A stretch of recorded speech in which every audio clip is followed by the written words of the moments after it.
Hello दोस्तों, नमस्कार। स्वागत है आप सभी का आपके अपने यूट्यूब चैनल एनपी कॉन्सेप्ट में। मैं आपका तहे दिल से अभिनंदन करता हूं और मैं आशा करता हूं कि दोस्तों आप सभी अच्छे होंगे। तो दोस्तों, हमारा जो टॉपिक चल रहा था वो चल रहा था प्रतिशत, और प्रतिशत का मैं आपको 5 पार्ट बता चुका हूं और छठे पार्ट के बारे में दोस्तों हम चर्चा करेंगे। ये छठा पार्ट जो है वो बहुत बेहतरीन है, अच्छे तरीके के सवालों की चर्चा करेंगे और ये लगभग हर एग्जाम के लिए वेरी वेरी मोस्ट रहेंगे ये सवाल। ठीक है दोस्तों, तो आज हम जो चर्चा करने वाले हैं दोस्तों, जैसे आयत की भुजाओं पर वृद्धि कर देते हैं हम, फिर वर्ग की भुजाओं पे, घन की भुजाओं पे, घनमूल घनाभ की भुजाओं पे, तो इसी तरीके से बेलन है हमारे पास में, शंकु है, तो इस तरीके के सवालों पे हम चर्चा करेंगे दोस्तों। ठीक है, तो वीडियो को लास्ट तक देखें। और दोस्तों, अगर आप हमारे चैनल पर आप नए हैं तो वीडियो को आप लाइक करें, शेयर करें और चैनल को सब्सक्राइब करें। ठीक है दोस्तों, तो टाइम खराब न करते हुए दोस्तों हम शुरुआत करते हैं हमारे टॉपिक की। और टॉपिक है हमारे पास में दोस्तों हमारा प्रतिशत। तो प्रतिशत के बारे में मैंने आपको बहुत कुछ बता दिया है और प्रतिशत का जो पार्ट है हमारे पास में दोस्तों वो 6 नंबर का, यानी कि छठे नंबर का पार्ट की हम चर्चा कर रहे हैं। ठीक है, तो देखो, मैं पहला जो सवाल आपको स्क्रीन पे दिख रहा होगा और मैं पहले सवाल की जो चर्चा कर रहा हूं दोस्तों वो ये है कि आयत की लंबाई और क्षेत्रफल में क्रमशः 50% और 20% वृद्धि हो जाती है तो चौड़ाई पर क्या प्रभाव पड़ेगा। तो देखिएगा दोस्तों, हमें लंबाई और क्षेत्रफल की कंडीशन दी है। देखो यहाँ पे हमें दिया हुआ है दोस्तों, हमारे पास में एक आयत है। क्या है दोस्तों? आयत। और आयत का जो क्षेत्रफल होता है दोस्तों वो होता है हमारे पास में, आयत का जो क्षेत्रफल होता है हमारे पास में वो होता है लंबाई गुणा क्या होता है दोस्तों? चौड़ाई। क्षेत्रफल बराबर लंबाई गुणा चौड़ाई होता है, लेकिन एग्जामिनर ने हमें कहा है कि लंबाई को हम कितना 50% वृद्धि कर दें और क्षेत्रफल में अगर हम 20% वृद्धि कर दें, 50% और 20% वृद्धि कर दें, तो हमें फाइंड आउट जो करना है दोस्तों वो करना है कि चौड़ाई पर क्या प्रभाव पड़ेगा, कितने प्रतिशत की वृद्धि होगी या कितने प्रतिशत की कमी होगी। ठीक है, अच्छा सवाल है दोस्तों। आपने काफी बुकों के अंतर्गत देखा होगा, काफी वीडियो में देखा होगा कि अधिकतर जो सवाल जो बनाते हैं बंदे वो यहाँ पे बनाते हैं कि लंबाई को 20% बढ़ा दिया जाए और चौड़ाई को 10% बढ़ा दिया जाए तो उसके क्षेत्रफल पर क्या प्रभाव पड़ेगा। लेकिन मैं आपको हर तरीके का सवाल से मुलाकात करवाऊंगा। तो देखो यहाँ पे ये हमारे पास में सवाल है, तो आप आराम से समझने की कोशिश करें। अब देखो यहाँ पे हमारे पास में लंबाई गुणा क्या है दोस्तों? चौड़ाई है। तो लंबाई को कितना बढ़ा रहा है वो? 50%। तो लेकिन आपको पता होगा 50% वृद्धि होती है तो 100 में जुड़ जाता है 50, और अगर कमी होती है तो 50 घट जाएगा। तो मैं यहाँ पे लिख सकता हूं, देखो लंबाई दी है हमारे पास में, तो यहाँ पे 50% की वृद्धि करूंगा तो मैं लिख सकता हूं यहाँ पे 150 बटे में कितना दोस्तों? 100। 50 से काटा 2, 50 से काटा कितना? 3। अब आपको पता लग गया होगा कि देखो 2 जो है हमारे पास में वो पहले की है और 3 हमारे पास में क्या है? वृद्धि के बाद। तो अब आप यहाँ देखेंगे इस चीज को कि अगर मेरे पास में पहले कितनी थी? 2 लंबाई थी, तो आज कितनी है दोस्तों? 3। अब देखो हमें चौड़ाई का यहाँ पता ही नहीं है हमारे पास में, लेकिन डायरेक्ट दिया है दोस्तों हमारे पास में कि क्षेत्रफल को 20% बढ़ा दिया जाए। तो 20% की फ्रैक्शन वैल्यू अगर हम ज्ञात करेंगे तो मैं लिख सकता हूं 120 बटे में कितना दोस्तों? 100। 20 से काटा 6, 20 से काटे कितने? 5। पहले हमारे पास में क्षेत्रफल कितना था दोस्तों? 5। आज क्षेत्रफल कितना है दोस्तों? 6। ये बात आपको समझ में आ रही होगी। अब देखो अगर हम यहाँ पे दोनों मल्टीप्लाई है, ये मल्टीप्लाई का यानी कि लंबाई गुणा क्या है? चौड़ाई। लंबाई गुणा क्या है? चौड़ाई बराबर में क्या है? क्षेत्रफल। अगर मैं 2 का भाग 5 के अंतर्गत देता हूं तो लंबाई निकल के आएगी। तो यहां से कितना निकल के आएगा दोस्तों? 2 पॉइंट कितना? 5। और अगर मैं 3 का भाग दूंगा तो यहां से दोस्तों निकलेगा मेरे पास में कितना? 2। अब आपको पता चल रहा होगा इस बात पे क्या हुआ। देखो पहले हमारे पास में चौड़ाई 2.5 थी, आज चौड़ाई हमारे पास में कितनी है दोस्तों? 2। तो कितनी कमी हुई है? 0.5 की। तो 0.5 की हमारे पास में दोस्तों कमी हुई है, लेकिन हुई है किस पे हमारे पास में? 2 पॉइंट कितना? 5 गुणा में कितना हो जाएगा दोस्तों? 100। दशमलव से दशमलव कट जाएगा, 5 1 और 5 कितना? 5। 5 से काटेंगे दोस्तों कितना? 20। 20% क्या होगी हमारे पास में? डिक्रीज बोले तो कमी होगी। तो यहाँ पे दोस्तों जो ऑप्शन हमारा बनेगा वो आंसर होगा ए, 20% क्या होगा दोस्तों, डिक्रीज यानी कि कमी। फिर अगला सवाल लेते हैं दोस्तों। अगले सवाल के अंतर्गत दिया हुआ है हमारे पास में, अच्छा सवाल है ये भी। यदि एक वृत्त के क्षेत्रफल को 69% बढ़ा दिया जाए तो उसकी त्रिज्या पर क्या प्रभाव पड़ेगा।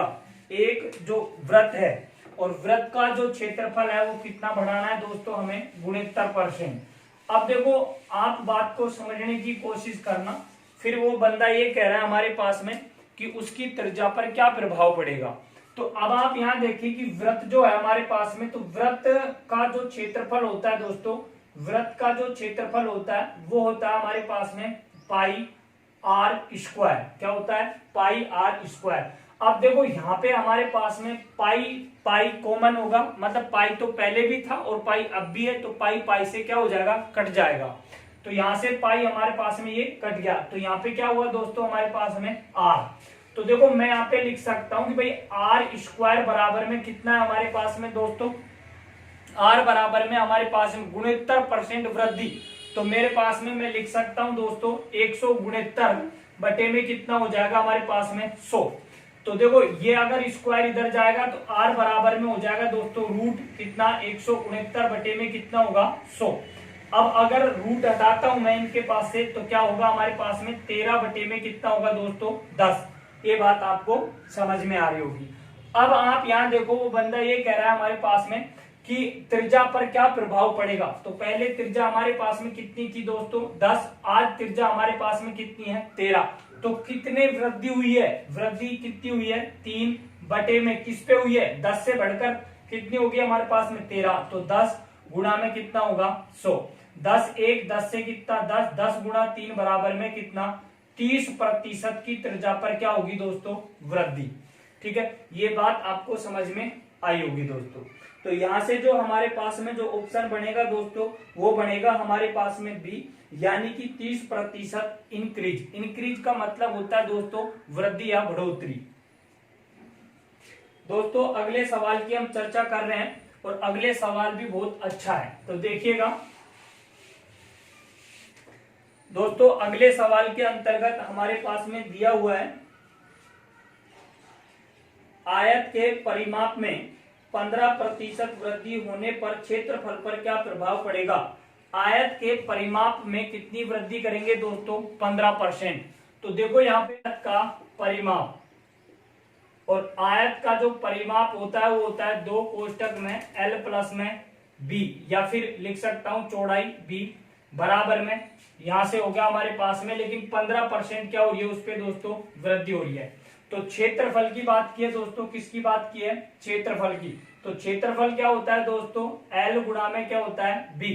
तो देखो हम डायरेक्ट नेट परसेंट का फॉर्मूला भी लगा सकते हैं और वो है हमारे पास में A प्लस में B प्लस में A गुणा में क्या होगा दोस्तों B बटे में कितना होगा 100।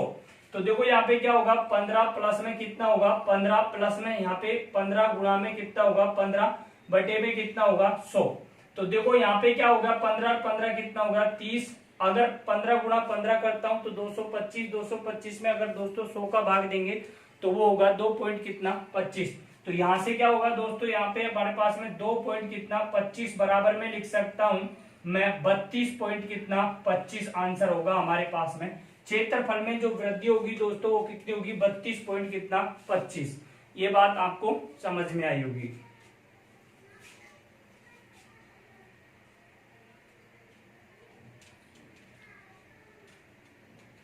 तो आगे का जो अगला सवाल है दोस्तों, तो यहाँ पे लिखा हुआ है हमारे पास में कि एक वृत्त की परिधि को 50% बढ़ा दिया जाए, एक वृत्त की परिधि को 50% बढ़ा दिया जाए तो व्यास की लंबाई तथा क्षेत्रफल पर क्या प्रभाव पड़ेगा। ये भी सवाल दोस्तों अच्छा है। बंदा ये कह रहा है कि वृत्त की जो परिधि है उसको 50% क्या कर दें हम बढ़ा दें, तो व्यास की लंबाई और क्षेत्रफल याद करना है। तो देखो वृत्त की जो परिधि होती है दोस्तों, वृत्त की परिधि और वृत्त की जो परिधि का जो फॉर्मूला होता है दोस्तों हमारे पास में वो यहाँ पे होता है 2 पाई r। क्या होता है दोस्तों 2 पाई r। अब देखो 2 पाई r से 2 पाई r कट जाएगी, 2πr से 2πr कट जाएगी। तो यहाँ पे हमारे पास में वो ये कह रहा है कि परिधि को 50% बढ़ा दें, तो r बराबर में क्या लिख सकते हैं हम, 150 बटे में कितना दोस्तों 100।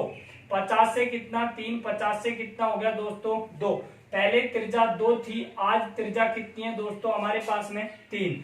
अब देखो व्यास जो होता है वो त्रिज्या का क्या होता है, दुगुना होता है। तो हम अगर अब व्यास कितना है हमारे पास में 6 और पहले व्यास कितना था दोस्तों 4। तो अब आप देखो यहाँ पे कितनी वृद्धि हो रही है हमारे पास में, 2 की वृद्धि हो रही है। तो हम लिख सकते हैं 2 बटे में किस पे हुई 4, गुणा में कितना होगा दोस्तों 100। 2 1 2 से काटा 2, 2 से ये काटा कितना 50% वृद्धि होगी, किस पे होगी दोस्तों व्यास पर। 50% वृद्धि किस पे होगी दोस्तों व्यास पर। अब अगर हमें बात करनी हो किस पे, क्षेत्रफल पर। किस पे बात करनी हो दोस्तों, क्षेत्रफल पर। तो आप यहां देखें कि r बराबर में हमारे पास में 3 बटे कितना निकला था दोस्तों 2। लेकिन यहाँ पे वृत्त की परिधि का सूत्र क्या है 2πr, लेकिन हमें क्षेत्रफल का जो सूत्र होता है वो क्या होता है पाई r स्क्वायर। तो पाई तो हमारे पास में कट ही जाएगा, r का स्क्वायर। तो देखो पहले हमारे पास में क्षेत्रफल कितना हो जाएगा, 2 का वर्ग कितना हो जाएगा दोस्तों 4, और यहाँ पे कितना होगा दोस्तों 3 का वर्ग कितना 9। तो अब आप यहाँ देखो कि पहले 4 क्षेत्रफल था, आज 9 क्षेत्रफल है। तो कितनी वृद्धि हुई है, 5 की वृद्धि हुई है। लेकिन किस पे हुई है 4 पे, गुणा में कितना होगा दोस्तों 100। 4 1 और 4 से कितना 25, 25 गुणा 5 करेंगे 125% की वृद्धि हमारे पास में दोस्तों किस पे होगी, एरिया यानी कि क्षेत्रफल पर। तो ये चीज दोस्तों आपको समझ में आ रही होंगी, ठीक है, आराम से समझना है। और अगर आपको हमारी वीडियो पसंद आती है तो ज्यादा से ज्यादा शेयर करना है और लाइक करना है। नए चैनल पर अगर हो तो चैनल को सब्सक्राइब करना है, ठीक है। तो देखेंगे अगला जो सवाल है हमारे पास में, ये भी बहुत अच्छा और बेहतरीन सवाल है दोस्तों। यहाँ पे लिखा हुआ है हमारे पास में, एक घनाभ की लंबाई को 20% बढ़ा दिया जाए तथा चौड़ाई को 30% बढ़ा दिया जाए और ऊंचाई को 50% कम कर दिया जाए तो आयतन पर क्या प्रभाव पड़ेगा। तो देखो यहाँ पे अब जो चर्चा कर रहे हैं हम दोस्तों वो किसकी कर रहे हैं, घनाभ की। तो घनाभ का जो आयतन, देखो काफी तरीके होते हैं दोस्तों। अगर आप ट्रिक लगाना चाहें डायरेक्टली तो ये भी लगा सकते हैं आप। यहाँ पे देखो 100 गुणा में क्या होता है, यहाँ पे 100 प्लस माइनस x1 बटे में क्या होता है 100। फिर गुणा में क्या होता है 100 प्लस माइनस x2 बटे में क्या होता है 100 गुणा में। फिर होगा 100 प्लस माइनस x3 बटे में कितना होगा 100। ये हमारे पास में एक ट्रिक मानो आप, या फिर एक वैल्यू मानते हो। वैल्यू अगर ये चीज हम डायरेक्ट लगाते हैं तो हमारे पास में घनाभ का जो आयतन है उस पर जो इफेक्ट जो पड़ा है उसका हमारे पास में परसेंट निकल के आएगा।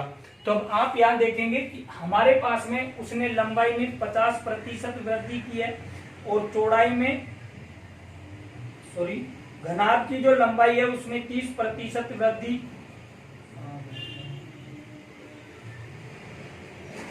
घनाभ की लंबाई को 20% वृद्धि और चौड़ाई को 30%।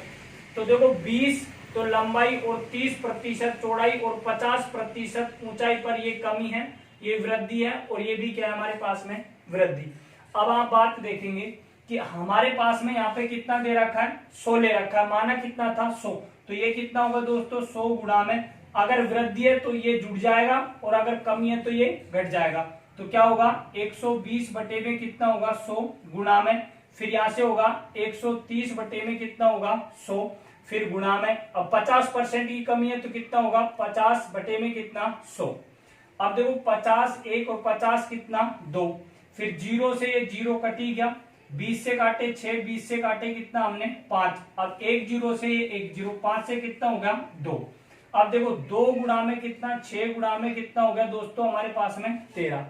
अब देखो यहां से जो कंडीशन बनी है हमारे पास में, ये 2 से 2 कट जाएगा नीचे, यहां से ये 2 से ये 2 कट गया, तो 13 6 की कितना हो गया हमारे पास में 78। यानी कि 78 100 से कितना कम है, तो 100 से कितना कम है दोस्तों 22। तो 22% की क्या होगी हमारे पास में कमी। अगर ये 100 से ऊपर होता तो जितना ऊपर होता उतनी क्या होती वृद्धि। तो तो हमारे पास में अगर आप इस तरीके से नहीं समझ रहे तो आप इसको 100 माइनस कितना कर सकते हो 78 बराबर में 22% की क्या कर सकते हो कमी। इस तरीके से अब आपको देखना है एक दूसरा तरीका, सबसे बेटर तरीका है जो अब बताने वाला हूं मैं। यहां देखें कि हमारे पास में जो घनाभ होता है दोस्तों, घनाभ जो होता है, घनाभ का आयतन,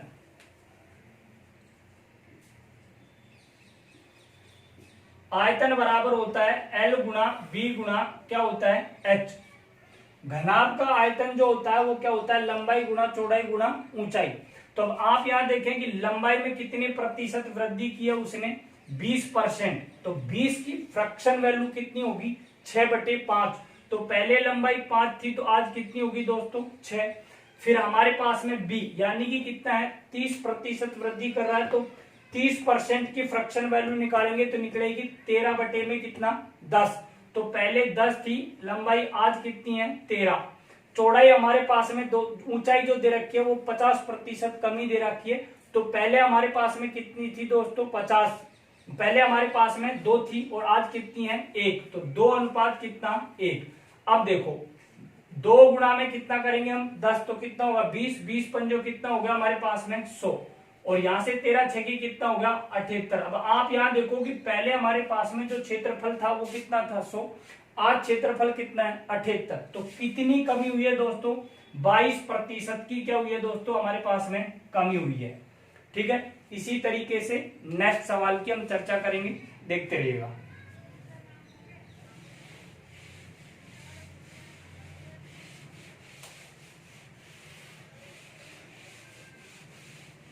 देखो नेक्स्ट सवाल के अंतर्गत दिया हुआ है दोस्तों, एक घनाभ की लंबाई में 30% वृद्धि, ऊंचाई में 50% कमी। देखो लंबाई में 30% वृद्धि है, 30% वृद्धि है किसके अंतर्गत लंबाई के अंतर्गत। फिर आगे हमने दे रखा है कि ऊंचाई के अंतर्गत 50% कमी है, ऊंचाई जो है हमारे पास में 50% कमी दे रखी है H के अंतर्गत। और आयतन की जो कंडीशन बोली है दोस्तों, तो आयतन पे बोला है कि आयतन में 9% क्या हो जाती है कमी। तो यहाँ पे आयतन जो दे रखा है हमारे पास में, आयतन के अंतर्गत 9% क्या होती है दोस्तों कमी होती है। तो बंदा ये कह रहा है हमारे पास में कि लंबाई पर क्या प्रभाव पड़ेगा। तो अब आप देखिएगा कि लंबाई पर क्या प्रभाव पड़ेगा। तो देखो आप दो तरीके से कर सकते हैं, एक तो डायरेक्टली मैंने आपको फर्स्ट कंडीशन पे जो फर्स्ट फॉर्मूला बताया था उससे, दूसरा कंडीशन आप डायरेक्ट फ्रैक्शन वैल्यू से। तो देखो मैं आपको फ्रैक्शन वैल्यू से बता रहा हूं दोस्तों, देखिएगा भैया हमारे पास में जो आयतन होता है, घनाभ का जो आयतन होता है हमारे पास में वो क्या होता है, वो होता है L गुणा B गुणा H। होता है कि नहीं होता, बिल्कुल होता है। अब आप यहाँ देखो लंबाई को 30% बढ़ा रहे हैं, तो आप फ्रैक्शन वैल्यू क्या हो जाएगी हमारे पास में 130 बटे में कितना 100, 0 से 0। तो पहले हमारे पास में लंबाई 10 थी तो आज कितनी है 13। तो यहाँ से कितना होगा हमारे पास में, पहले हमारे पास में जो लंबाई थी वो थी 10, तो यहाँ लिख सकता हूं मैं दोस्तों 10 और नीचे कितना हो गया हमारे पास में 13। ये पहले 10 थी, आज कितनी है 13। फिर 50% ऊंचाई पर क्या हुई है कमी हुई है, तो 50 की फ्रैक्शन वैल्यू होगी 50 बटे में कितना 100, 50 1 50 कितना 2। तो पहले कितनी ऊंचाई थी गुणा में यहाँ पे क्या है दोस्तों B गुणा में यहाँ पे कितना होगा हमारे पास में 2, और यहाँ पे हमारे पास में गुणा में B और गुणा में यहाँ पे कितना होगा 1। अब देखिएगा बराबर और ये बराबर, तो आयतन पे क्या प्रभाव पड़ा है, आयतन 9% कम हो गया। तो 9% की वैल्यू क्या बनेगी हमारे पास में दोस्तों 109 बटे में कितना होगा 100। होगा कि नहीं होगा, बिल्कुल। आप देखो एक कट नहीं रहा। तो पहले हमारे पास में क्षेत्रफल कितना था दोस्तों, सॉरी आयतन, पहले आयतन जो हमारे पास में था वो कितना था हमारे पास में 100, आज आयतन कितना 109। अब आप देखें अगर मैं 20 का भाग 100 के अंतर्गत दूंगा तो B का मान आएगा, तो 20 का भाग हमने यहाँ पे दिया तो ये B का मान कितना हो जाएगा दोस्तों 5 हो जाएगा, कितना हो जाएगा 5। और अगर मैं 13 का भाग, कमी बोला है ना, सॉरी कमी बोला तो यहाँ से दोस्तों कितना होगा 91, यहाँ पे हो जाएगा कमी यानी कि 91। ठीक है, समझ जाऊंगा। अब आप यहाँ देखो मेरे पास में कि 1 गुणा में कितना करेंगे 13 का अगर भाग यहाँ पे लगेगा तो ये B का मान कितना हो जाएगा हमारे पास में 7। तो पहले हमारे पास में जो लंबाई थी वो कितनी थी 5, आज लंबाई कितनी है 7। तो कितनी बढ़ी दोस्तों 2 बढ़ी, लेकिन किस पे से बढ़ी 5। गुणा में कितना होगा हमारे पास में 100, 5 1 और 5 से कितना होगा 20, 20 दूनी कितना 40% वृद्धि होगी किस पे दोस्तों लंबाई पर। ठीक है, लंबाई पर कितनी होगी 40% वृद्धि। अगला और बेहतरीन सवाल है दोस्तों, देखते रहिएगा। देखो देखो यहाँ पे लिखा हुआ है दोस्तों, घन की प्रत्येक भुजा को 20% बढ़ा दिया जाए तो उसके आयतन पर क्या प्रभाव पड़ेगा। भैया हमें बोला है घन की प्रत्येक भुजा को 20% बढ़ा दिया जाए। तो अब आप देखो घनाभ की बात कर लिया हमने, अब घन की बात कर रहे हैं। तो घन हमारे पास में घन का आयतन जो होता है, घन का जो आयतन जो होता है हमारे पास में वो क्या होता है 1 का क्यूब, या फिर कह सकते हैं दोस्तों भुजा का क्यूब, कह सकते हैं ना भुजा का क्यूब। अब आप बात समझेंगे भाई 20% वृद्धि बोला है तो क्या लिख सकते हैं 120 बटे में कितना 100। 20 से कितना हो गया 6, 20 से कितना हो गया दोस्तों 5। मतलब पहले भुजा 5 थी, आज कितनी है 6।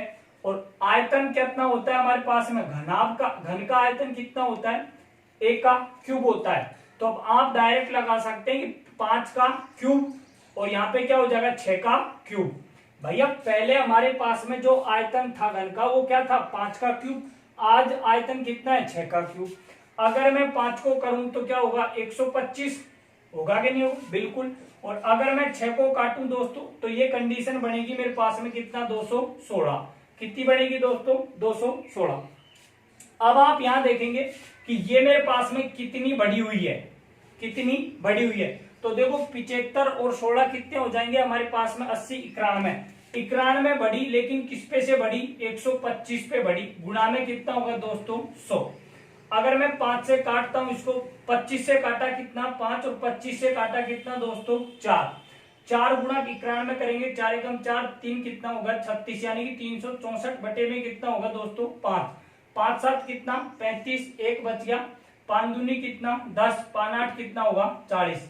यानी कि मैं ये कह सकता हूं 72.80% की क्या होगी दोस्तों वृद्धि होगी, अगर मैं 20% की वृद्धि करता हूं घन की एक भुजा या फिर प्रत्येक भुजा पर। ठीक है दोस्तों, किस पे प्रत्येक भुजा पर 20% वृद्धि करेंगे तो आयतन पर जो फर्क पड़ेगा वो कितना पड़ेगा 72.80% की क्या हो जाएगी उस पे वृद्धि हो जाएगी। तो ये बात आपको समझ में आई होगी। अगला सवाल दोस्तों इससे भी बेहतर है, तो देखेंगे।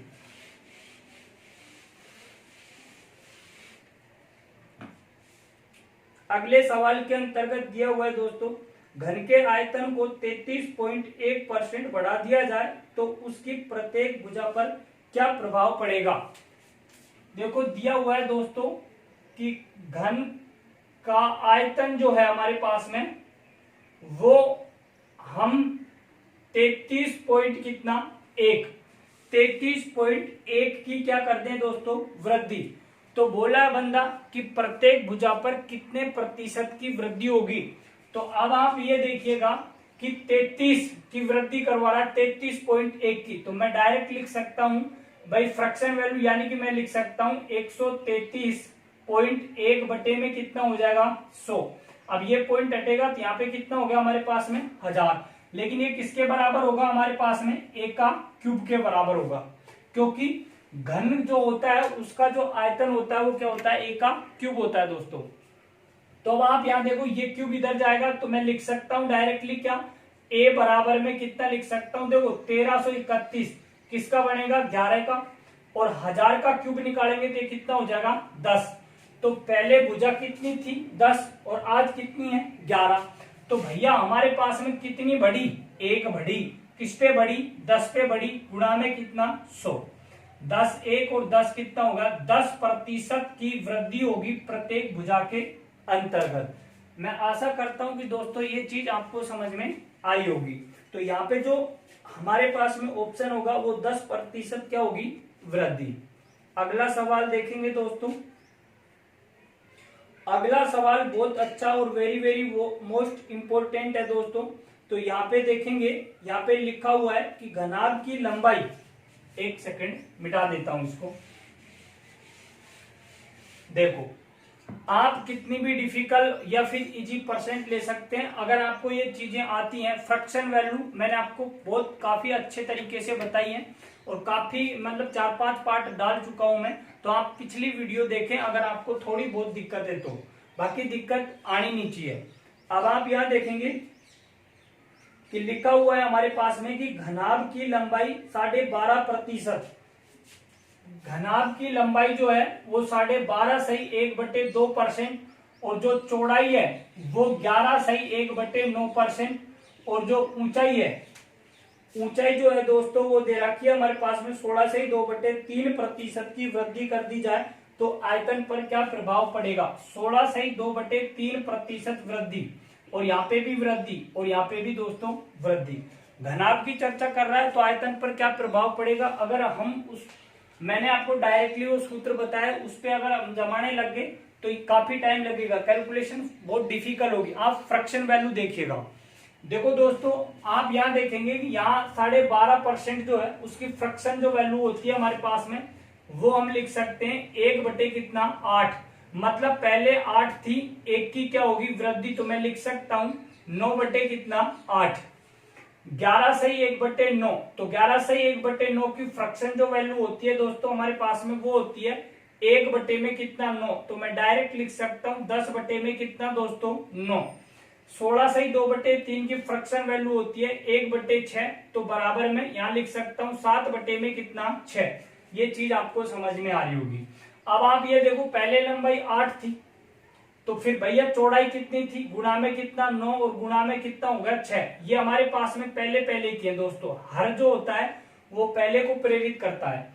अब आपके पास में अब लंबाई कितनी है 9, फिर यहाँ पे हमारे पास में कितनी है 10, फिर यहाँ पे कितनी है दोस्तों 7, और ये हमारे पास में बराबर में क्या हो जाएगा इनका आयतन। देखो दोस्तों, 9 से 9 कट गया हमारे पास में, ये 8 6 कितना हो गया हमारे पास में 48, और यहां से 10 गुना कितना करेंगे हम दोस्तों 7, तो ये कितना होगा दोस्तों हमारे पास में 70।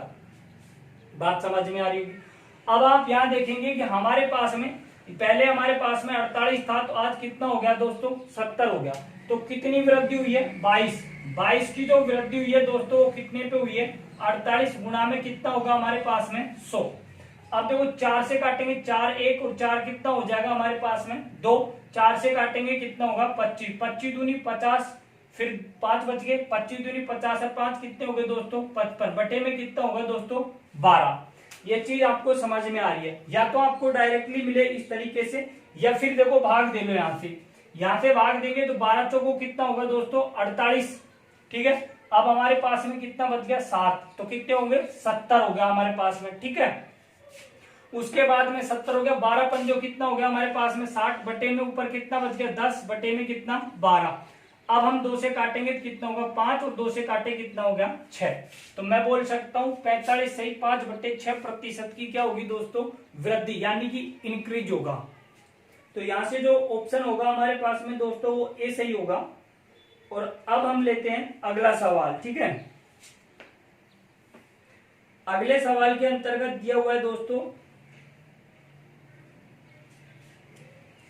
एक शंकु की त्रिज्या और ऊंचाई 20% और 50% बढ़ा दिया जाए तो शंकु के आयतन पर क्या प्रभाव पड़ेगा।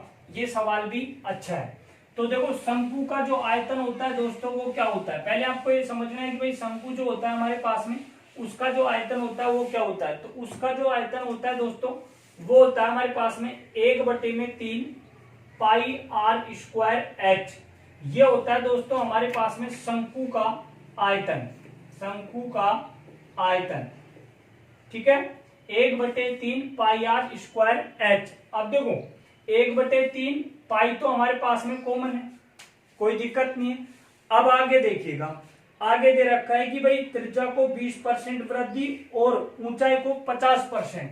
मतलब त्रिज्या को तो बढ़ाना हमें कितना 20% और ऊंचाई को बढ़ाना है दोस्तों 50%।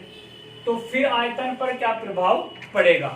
तो आप यहां देखो कि r का क्या हो रहा है हमारे पास में स्क्वायर, तो इसकी अगर वृद्धि बोला है तो इसकी फ्रैक्शन वैल्यू अगर हम बढ़ाएंगे तो हमारे पास में बनेगी 6 बटे में कितना दोस्तों 5।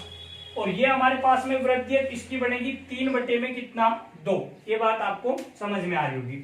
अब आप यहाँ देखो r पहले कितनी थी हमारे पास में 5, पहले 5 थी, तो 5 का क्या होगा स्क्वायर, इसके अकॉर्डिंग h कितना था हमारे पास में पहले 2, तो गुना कितना होगा 2 बराबर 25 दूनी कितना हो गया दोस्तों 50। पहले आयतन शंकु का 50 था, आज आयतन कितना होगा, तो अब आप समझिएगा इस बात को। हमारे पास में आज त्रिज्या कितनी है 6, तो 6 का क्या हो जाएगा दोस्तों स्क्वायर गुणा में। अब आप यहाँ देखो h कितना है आज हमारे पास में 3, तो बराबर में अब देखो 36 गुणा 3 करेंगे तो कितना होगा 108। तो पहले 50 था, आज कितना है 108, तो कितनी बढ़ गई हमारे पास में यहाँ पे 58 बढ़ गया, किस पे बढ़ गया हमारे पास में 50 पे। तो यहाँ पे 50 गुणा में कितना होगा 100, 50 एक 50 कितना 2, 58 गुणा 2 करेंगे तो ये बनेगा दोस्तों 116% की वृद्धि होगी किसके अंतर्गत शंकु के आयतन पर। तो ये चीज भी दोस्तों आपको समझ में आई होगी, ठीक है। तो इस तरीके से ज्यादा जो सवालों की कोशिश करनी है आपको सोल्व करने की, वो इस तरीके से करनी है जिस तरीके से मैं आपको बता रहा हूं, तो आपको 100% निश्चित रूप से सफलता मिलेगी दोस्तों। तो अगला सवाल देखेंगे। अगले सवाल के अंतर्गत दिया हुआ है दोस्तों हमारे पास में, एक गोले की त्रिज्या को 10% कम कर दिया जाए तो इसके आयतन पर क्या प्रभाव पड़ेगा। देखो गोले की जो त्रिज्या है उसको 10% क्या कर रहा है, कमी करवा रहा है, तो बंदा ये बोल रहा है कि उसके आयतन पर क्या प्रभाव पड़ेगा। तो समझिएगा इस बात को कि गोले का जो आयतन होता है दोस्तों वो क्या होता है। तो गोले का आयतन जो होता है हमारे पास में, गोले का आयतन, और गोले का जो आयतन होता है वो होता है 4 बटे में कितना 3 पाई आर क्यूब होता है दोस्तों। ये क्या होता है हमारे पास में गोले का आयतन, यानी 4/3 upon 4/3 pi r cube. Clear, यहां तक आपको ये बात समझ में आ रही होगी। अब देखो 4/3 जो है और पाई है ये तो कॉमन है, ये तो कट ही जाएगा दोनों तरफ। तो यहाँ पे कंडीशन क्या बन रही है हमारे पास में, आर का क्यूब 10% कमी करवा रहा है। तो देखो 10% कमी की अगर फ्रैक्शन वैल्यू अगर निकालते हम दोस्तों, तो हमारे पास में निकलेगी 9 बटे में कितना 10। ये बात आपको समझ में आई होगी। पहले हमारे पास में जो यहाँ पे हमारे पास में जो पहले उसका भुजा थी वो कितनी थी 10, और आज कितनी है 9। तो पहले 10 थी, तो 10 का क्या हो जाएगा हमारे पास में क्यूब बराबर में कितना हो जाएगा दोस्तों 1000। और आज हमारे पास में कितनी है 9 का क्यूब बराबर होगा 729। अब देखो पहले आयतन 1000 था, आज आयतन 700 कितना है 29। अब आप यहाँ सोचेंगे कि हमारे पास में जो मतलब कितनी कमी हो रही है दोस्तों, कितनी कमी हो रही है हमारे पास में। तो यहाँ से जो कंडीशन बनी है वो कितना है दोस्तों हमारे पास में 271। कितनी है दोस्तों 271 बन रही है। तो 271 किस पे कमी हुई है 1000 पे, और गुणा में कितना होगा दोस्तों हमारे पास में 100। 20 से 20 10 का भाग लगेगा तो ये होगा 27.1% की क्या होगी दोस्तों कमी होगी हमारे पास में, क्या होगी कमी। तो यहाँ पे ऑप्शन देखेंगे और ऑप्शन कौन सा होगा करेक्ट, जो ये होगा दोस्तों हमारे पास में 27.1% डिक्रीज, यानी कि डी ऑप्शन करेक्ट होगा। अगला सवाल देखेंगे। अगले सवाल के जो अंतर्गत दे रखा है दोस्तों हमारे पास में वो बिल्कुल इजी सवाल है, और इसके अंतर्गत लिखा हुआ है हमारे पास में, देखो एक शंकु की त्रिज्या को 10% तथा उसकी तिर्यक ऊंचाई को 20% बढ़ा दिया जाए तो वक्र पृष्ठीय क्षेत्रफल पर क्या प्रभाव पड़ेगा। शंकु का वक्र पृष्ठीय क्षेत्रफल होता है पाई आर एल। क्या होता है दोस्तों, शंकु का जो पृष्ठीय क्षेत्रफल होता है वो होता है पाई आर एल। अब हमें देखो यहाँ पे देखना है शंकु का वक्र पृष्ठीय क्षेत्रफल ये होता है पाई आर एल। अब देखो पाई तो कट जाएगा कॉमन है, तो फर्स्ट जो कंडीशन पे हमें जो दिया है कि पाई के एल के अंतर्गत यानी त्रिज्या के अंतर्गत 10% वृद्धि और ऊंचाई के अंतर्गत तिर्यक जो ऊंचाई है वो 20% वृद्धि। तो यहाँ पे देखो 10% वृद्धि तो किया हमने किसके अंतर्गत, एल के, और 20% वृद्धि की है दोस्तों हमने किसके, एच के। अब देखो फ्रैक्शन वैल्यू अगर इसकी बनाए हम तो ये बनेगी 11 बटे में कितना 10, और ये बनेगी दोस्तों 6 बटे में कितना 5। तो देखो डायरेक्ट कर रहा हूं, ये कितना होगा दोस्तों 50। पहले वक्र पृष्ठीय क्षेत्रफल 50 था, आज हमारे पास में कितना होगा दोस्तों, आज जो हमारे पास में होगा 11 6 की 66। तो अब आप यहां देखेंगे कितनी वृद्धि हुई है हमारे पास में, तो कितनी वृद्धि हुई है दोस्तों 16 की, बटे में कितने पे 50, और गुणा में कितना होगा 100। 50 1 और 50 कितना 2, तो 16 दूनी 32% की क्या होगी दोस्तों वृद्धि होगी वक्र पृष्ठीय क्षेत्रफल पर, किसके पे, शंकु के पे। ठीक है, तो इसी तरीके से हम ब्रेक लेते हैं दोस्तों, फिर मिलेंगे आपको हम नेक्स्ट वीडियो के अंदर।